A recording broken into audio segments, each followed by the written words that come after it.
Ustazah Yeni. Ya, waalaikumsalam Ustazah Hania. Gimana kabarnya Ustazah Yeni kali ini? Alhamdulillah sehat dan luar biasa. Alhamdulillah. Meskipun Ustazah Yeni sedang hamil, dengan tetap semangat ya untuk mengajar para murid. Sudah berapa bulan Ustazah? Insya Allah masih semangat. Insya Allah sekarang jalan mau ke 8 ke 9 Ustazah.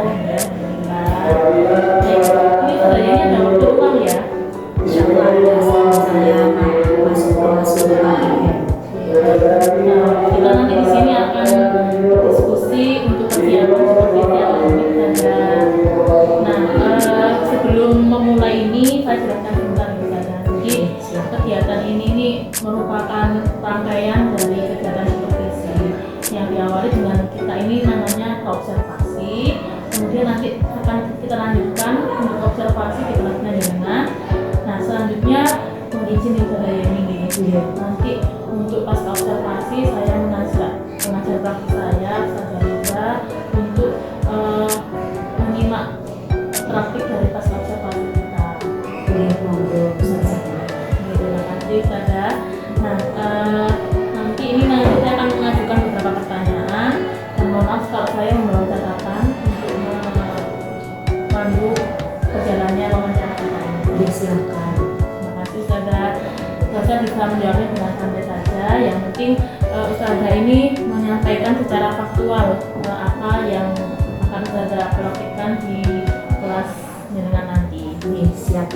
Bisa dimulai ya Ustazah ini? Bisa monggo. Nah, terkait kegiatan yang akan kita jalani ini, nah ini berkaitan dengan tujuan pembelajaran apa yang akan Ustazah lakukan di kelas ini? Ya, jadi ada dua tujuan pembelajaran. Jadi yang pertama itu dengan adanya materi keberagaman dalam bingkai Bhinneka Tunggal Ika itu siswa jadi merasa memiliki rasa syukur atas keberagaman yang telah diciptakan oleh Allah Subhanahu wa taala. Dan yang kedua, salah satunya dengan model pembelajaran problem based learning atau PBL itu siswa itu bisa menganalisis permasalahan keberagaman yang ada di Indonesia. Itu salah satu itu adalah dua tujuan yang ingin saya capai dalam pembelajaran kali ini. Berarti nanti di kelas akan ada dua tujuan pembelajaran yang akan dicapai oleh peserta didik kita. Seperti itu. Baik. Nah, terkait dari tujuan tadi, ini berkaitan dengan kompetensi apa ya Ustazah ini? Jadi saya itu ingin agar siswa itu bisa berpikir kritis dan juga bisa beriman dan betapa Tuhan yang bisa seperti itu. Berarti ini jadi ada pengetahuannya, ada keterampilannya dan juga ada sikapnya. Jadi sikapnya itu salah satunya beriman dan bertakwa. Terus habis itu karena itu juga secara mental siswa bisa kerjasama. Nanti kan dari tugas kelompok saya mereka akan presentasi itu kan harus kompetensi keterampilan. Jadi seperti itu. Untuk yang pengetahuannya ya dari jawaban-jawaban mereka atau dari jawaban yang mereka paparkan dalam kanvas yang saya nanti tadi harus bisa dicapai juga ya.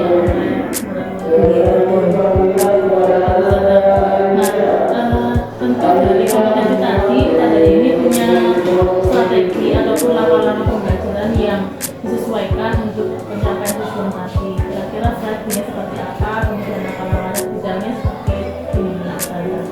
Ya, jadi strateginya yang pasti saya karena ini kurikulum 2015 ya sedikit menjelaskan supaya mereview lagi agar siswa itu mengerti tentang materi keberagaman dalam bingkai Bhinneka Tunggal Ika. Yang kedua, mengarahkan mereka pada contoh-contoh yang sesuai dengan kehidupan sehari-hari yang biasanya mereka temui. Saya seperti kemarin saya menampilkan video. Jadi video tentang permasalahan-permasalahan, memberikan contoh, memberikan gambaran kepada mereka. Setelah itu agar saat mereka mengerjakan atau menyelesaikan tugas kelompok di Canva itu mereka memahami apa saja masalah-masalah atau bentuk-bentuk masalah yang terjadi di Indonesia saat ini. Karena kan macam-macam atau bentuk-bentuk keberagaman di Indonesia itu ada 6, yaitu suku, agama, ras, antar golongan budaya dan gender. Cukup kompleks ya Ustazah ya. Nah, untuk kegiatan nanti kan memang cukup detail sekali ya Ustazah. Nah, kira-kira apa saja yang Ustazah siapkan untuk kegiatan tersebut? Ya, salah satunya bahan ajar yang menarik untuk siswa. Kedua adalah teks diagnostik yang itu melalui aplikasi Padlet, karena kan anak zaman sekarang juga kita itu harus bergabung dengan IT, karena anak zaman sekarang kan bergelutnya dengan IT, makanya tugasnya juga saya permudah mereka menggunakan aplikasi Canva, tidak perlu menggunakan kertas karton lagi seperti itu. Ini keren saja karena dengan memadukan antara kebutuhan murid zaman sekarang yang suka teknologi dengan juga ada nilai-nilai karakter juga yang ditanamkan untuk mereka. Kira-kira kapan Ustazah untuk aktualisasi dari kegiatan tersebut?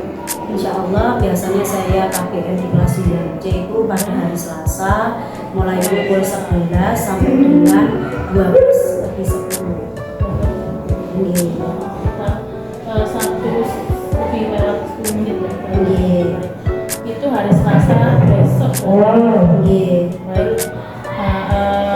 Jadi penasaran nanti dengan untuk pengaplikasian seperti apa nanti kelas 9C. Saya mau izin untuk hari Selasa itu untuk melakukan observasi di kelasnya selanjutnya lagi. Silakan saya, insya Allah kelasnya aktif. Baik Ustazah. Saya merasa senang sekali juga bisa berkomunikasi dengan Ustazah ini terkait persiapan untuk observasi kelas. Nah, dari sekian penyampaian dengan seputar rencana observasi tadi, kira-kira apa yang Ustazah peroleh dari diskusi kita ini Ustazah?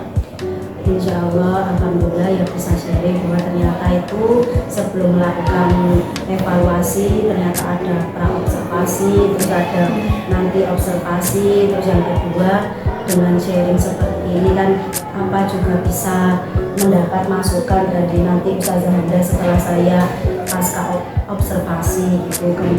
Jadi saya bisa mendapatkan masukan kira-kira namanya guru kan pasti punya kekurangan sama kelebihan, kira-kira kekurangannya apa. Selain kan tidak evaluasi itu tidak harus dari kepala sekolah, kan bisa dari rekan sejawat. Itu sekali ini kita bersama rekan siswa bisa saling belajar bersama belajar dari saya kira cukup sekian dulu untuk observasi kita di pertemuan ini. Nanti kita lanjutkan lagi untuk observasi dan juga pasca observasi. Terima kasih Mbak Deni untuk waktunya. Semoga lancar untuk melaksanakan tugasnya. Mungkin untuk itu saja. Assalamualaikum.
Ustazah Yeni, sebelumnya saya jelaskan dulu nih.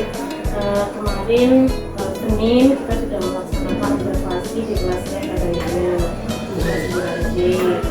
Kemudian pekan lalu kita sudah melakukan observasi nih. Nah, ini kelanjutannya Ustazah Yeni.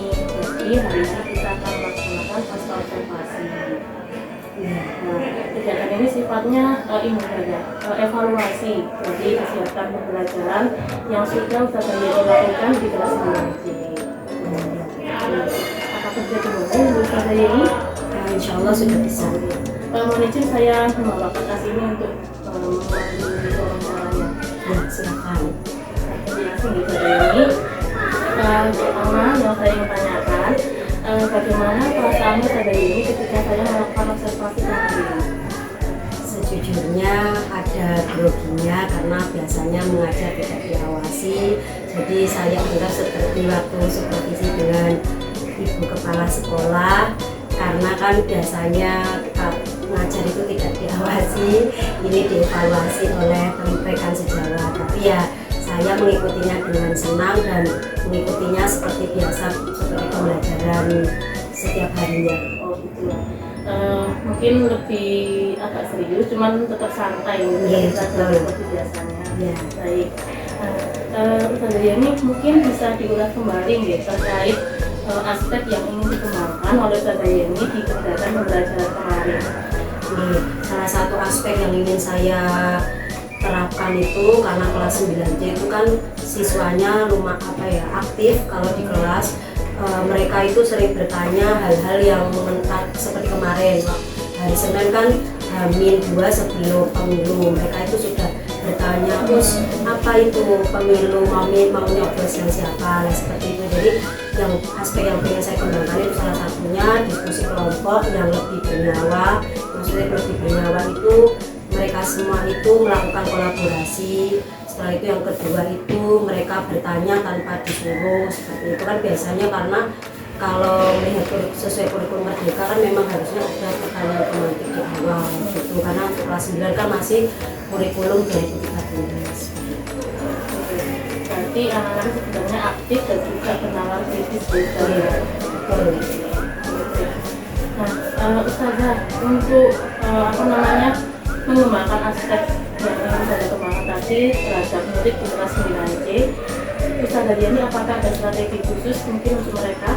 Ya, kebetulan walaupun mereka kurikulum 2013, saya menerapkan itu gaya belajarnya diferensiasi. Jadi seperti kemarin itu saya membentuk mereka menjadi beberapa kelompok sesuai dengan hasil tes diagnosisnya. Kemudian mereka saya jadi contoh kasusnya itu kan kemarin saya sudah menjelaskan ada bentuk-bentuk keberagaman itu yang terdiri dari 6.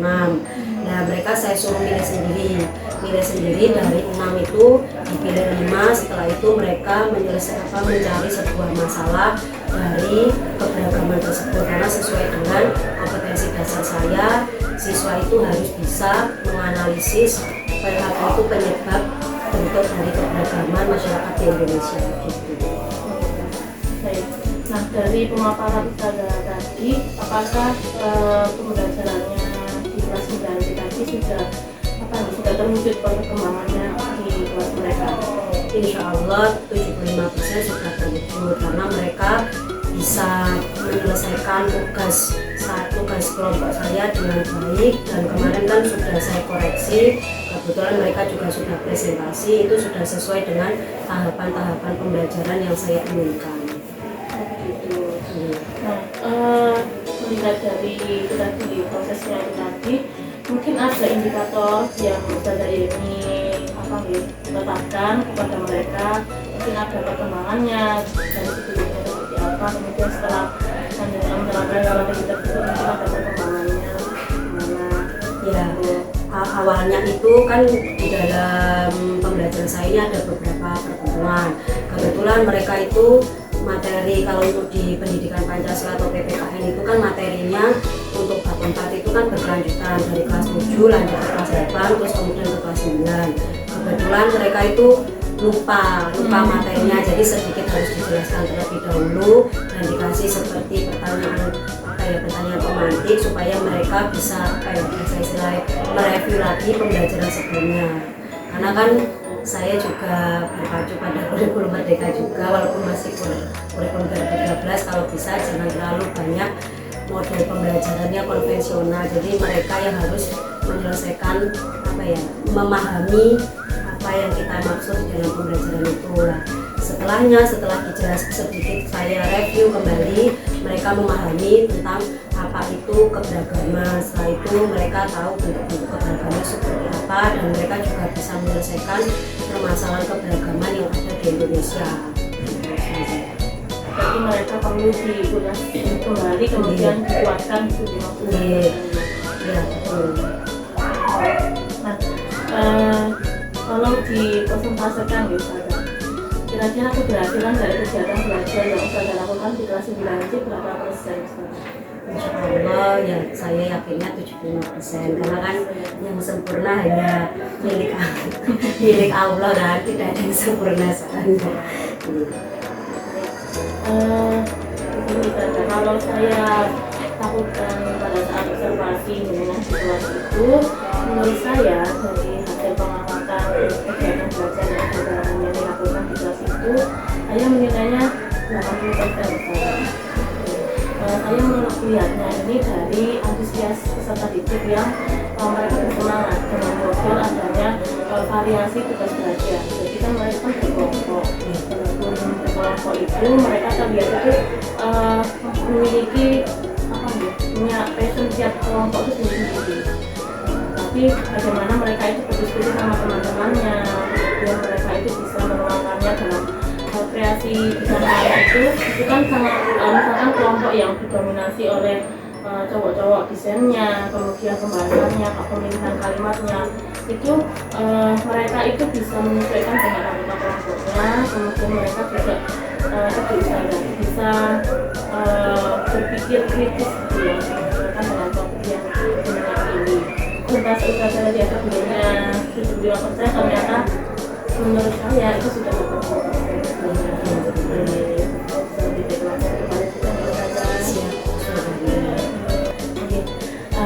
Setelah proses pembelajaran di kelas 9C tadi, apakah dengan mengalami kendala dari pelaksanaan tersebut?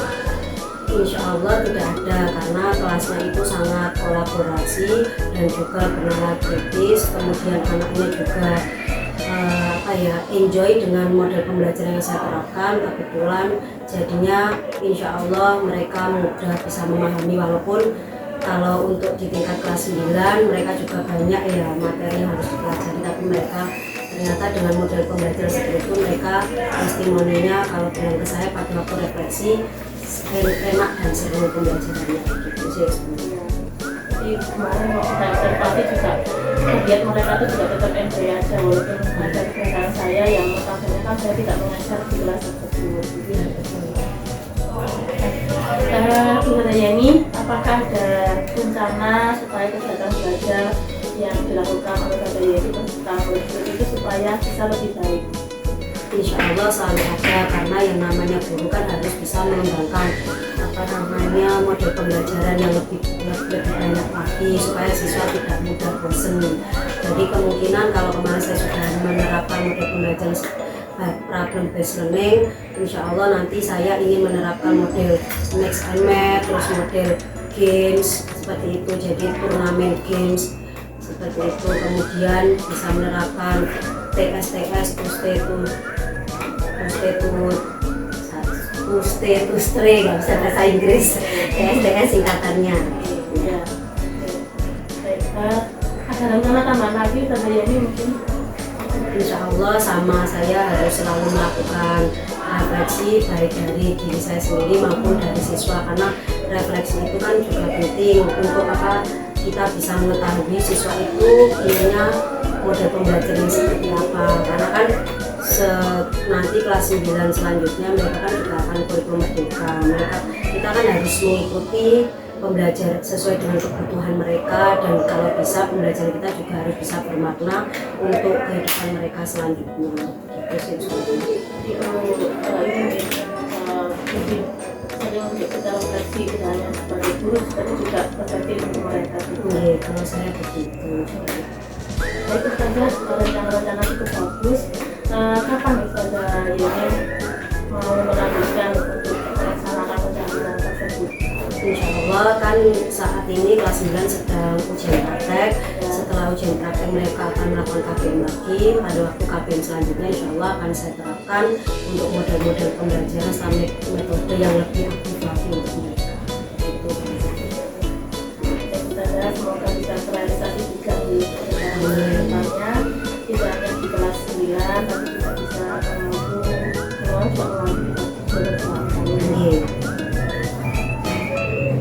dari kegiatan sharing ini tadi.